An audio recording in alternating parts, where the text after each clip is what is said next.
folks. Welcome to NiteLife Exchanges. I'm Scott Barbarino, and NiteLife Exchanges is a place where we get together, my friend Tony, my associate Tony Javed, and myself, and we talk about nightlife. And today, well, Tony, come on for a moment. Let me give you the heads up here. We have somebody. Hello. Hey. How are you today? My gears are grinding, ready to go. We have somebody really fantastic today. What a pleasure. She's a cabaret performer. She does a lot of work in duo shows that people know her from, but she has an upcoming show at Pangea that's just her, a solo. Let's bring her on, Barbara Bleier. Hi, Scott. Hi, Tony. Barbara. Hey, how are welcome you? back. So good to see you again. It's great to see you both. Barbara, you look fantastic. Thank you. Love your hair. That I have to credit my grandson with.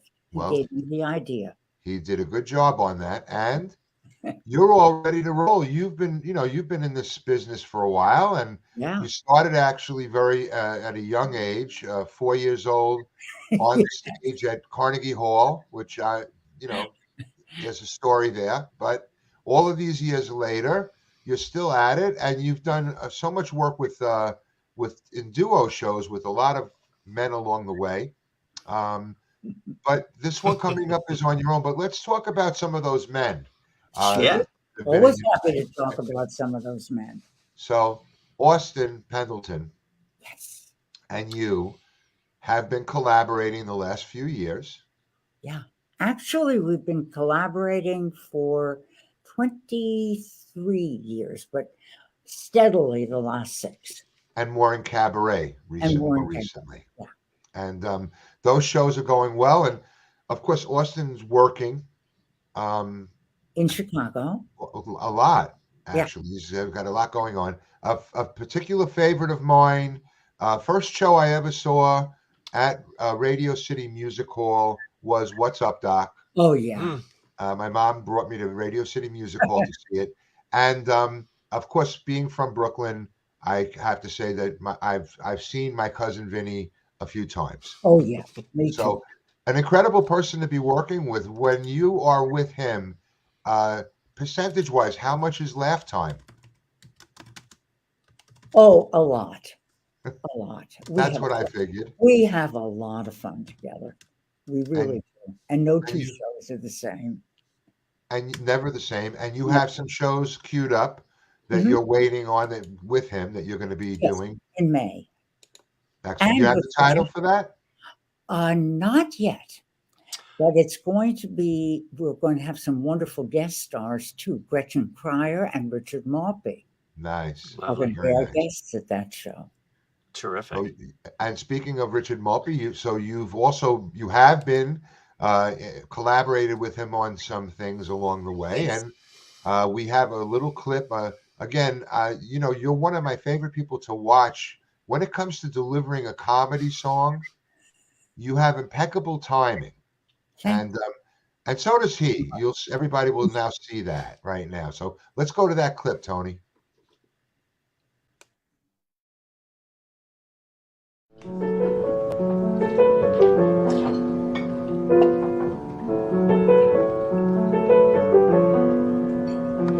There,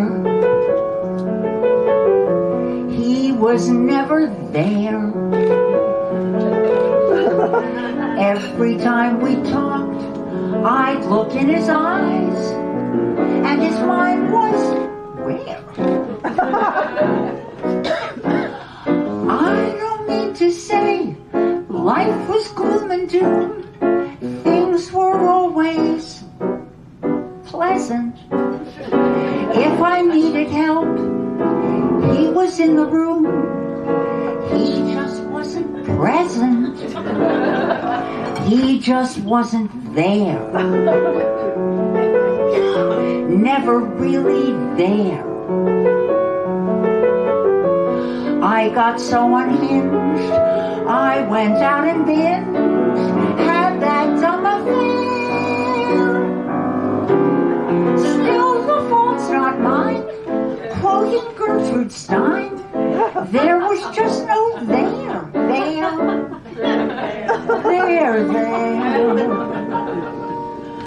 Don't know why I care, except that I am here, 'cause he wasn't There.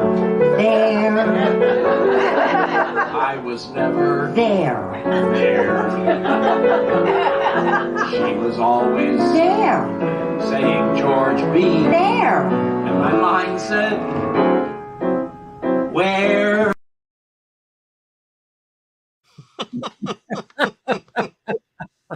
That was fun. Good timing.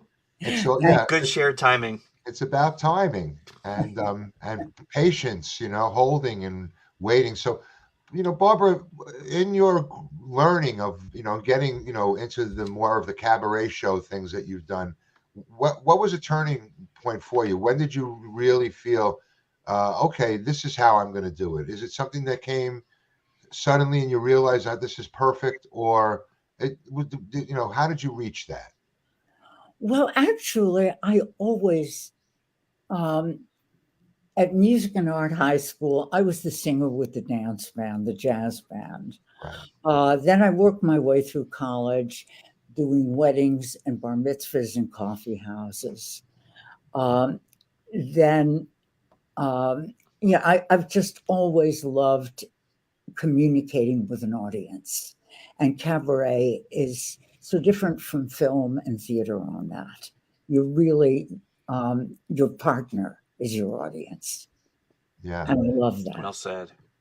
And the room that you've been doing your shows in, I mean, you've been at Don't Tell Mamas, and you're now at Pangea. Now at Pangea, yes. And that's a wonderful room. It is. For having the wall, for not having those walls. You're in that room with the audience. Very much so. And by the way, I have to say that Stephen and Arnaldo and the people who run the club and the people who work there make it a home for artists. They really do. It absolutely feels that. I was there the other night, and they've absolutely gotten to that point where you just walk in there and you can go in there any night. Yeah. And it's just the feel, the vibe of the place is really good. Absolutely. So to continue to chat about some of the men in Barbara's life, Paul Greenwood. Paul Greenwood is a dream to work with. He breathes with me. He just knows where I'm going, when I'm going there. And also, I'm a sucker for a good chord. And Paul's chords are gorgeous. Yeah. Just gorgeous. And again, he never plays the same thing exactly twice. So it's always a surprise, and it's always an interchange between us. Yeah. And many of the people that know Nightlife Exchanges and have been in this business, in the cabaret industry, if we call it that, know Paul, because actually I know Paul from way back in the 80s, when he was still playing in piano bars. Yes, I do too. And he learned a lot of the stuff that he's still using there about connecting with an audience. And the two of you are really very good together. What a nice I absolutely love working with him. And then, of course, there's also Ralph Lampkin. And Ralph is so dear and so wonderful at what he does. He sure is. He cares.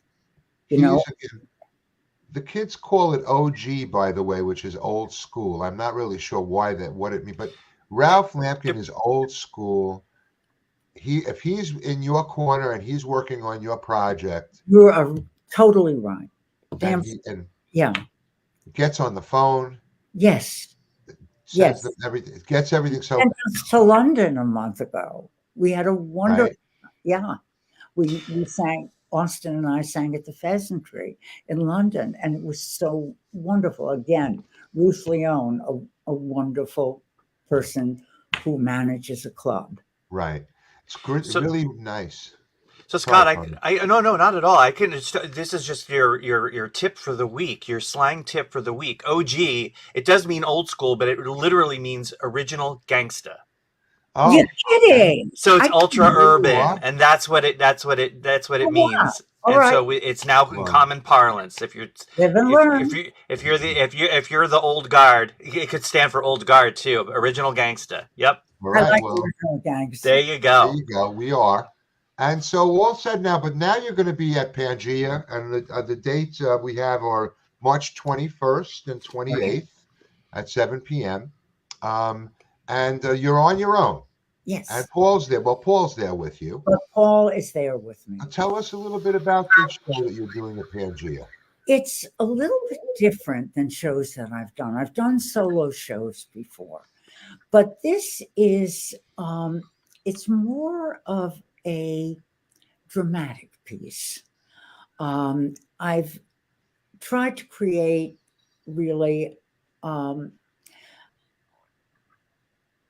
mix of monologues that I've written. I've tried to bring together being a playwright, an actor, and a singer, and using all of them in this show. So would you say it's like a master class a little bit, that you've put together your experiences, and so somebody coming in will know your process? No, I don't know. Okay. Well, how would you describe it? I would describe it as more, I was trying to be autobiographical without being, and then I did. I wanted it to be, yes, experiences rather than a timeline or something like that. That's really great, because the timelines happen so much. You want to give it an interesting spin. And that's great. they end up sort of making you feel like, well, who cares? That's true. Yeah. So I wanted to make it something about what happens in a lifetime. And that's kind of why I was asking that question, because I would like to speak to the younger people out there that are still like, you're younger and you've got a lot ahead, but don't know it all. You're going to find out things that you don't expect or whatever, but it's great to be able to see somebody in a performance like they would see at Pangea, and see where what's possible and how you get there, and all of that is. I hope so. Good. I'm trying to deal with a lifetime's experience. And you have had that for sure. Oh, God, yes. Along the way, what would you say, like some of the real high points of things that really catapulted? I mean, aside from the fact that you were 4 years old on the stage at Carnegie Hall, I mean, that's got to be something that you remember. Like, can you go back to that moment? Parts of it. Right. Parts of it I can. I remember being lifted onto the piano bench by none other than Bess Meyerson, who was a student of my piano teacher. She was the former Miss America, and she came on stage and lifted me onto the piano bench. What it's such a young age to have such an amazing, incredible, to be in a space like that. Yes. That I mean, one would imagine most people would be overwhelmed, but you got to the piano and you played. And I played. And not only that, my younger grandson, has played there twice. Very nice. So it's a family affair. It's a family. Nice. It's kind of special. And along the way, any other, like just another moment or two of your life's journey where you learned something? And oh God, there've been a lot. So many. One of the nice ones was the first time I played in Chicago, and my manager at that time, we were sharing an apartment, came in. I was performing with Austin, waving a newspaper, and he said, "You want to read a review?" And it was like my first real review, and it was a good one. Even better. I actually I miss being able to hold a hard copy newspaper in my hand with a review. It was the Chicago Sun-Times, and it was a hard copy newspaper. Beautiful. Yeah, you got to snap it once and snap it again, and it was wonderful. So everybody, we want you to get out to Pangea. Again, it's March 21st and 28th. Yeah. I was going to say another high point was Oh. the first time I went on the road, and it was to Romania to act in a play in Romania.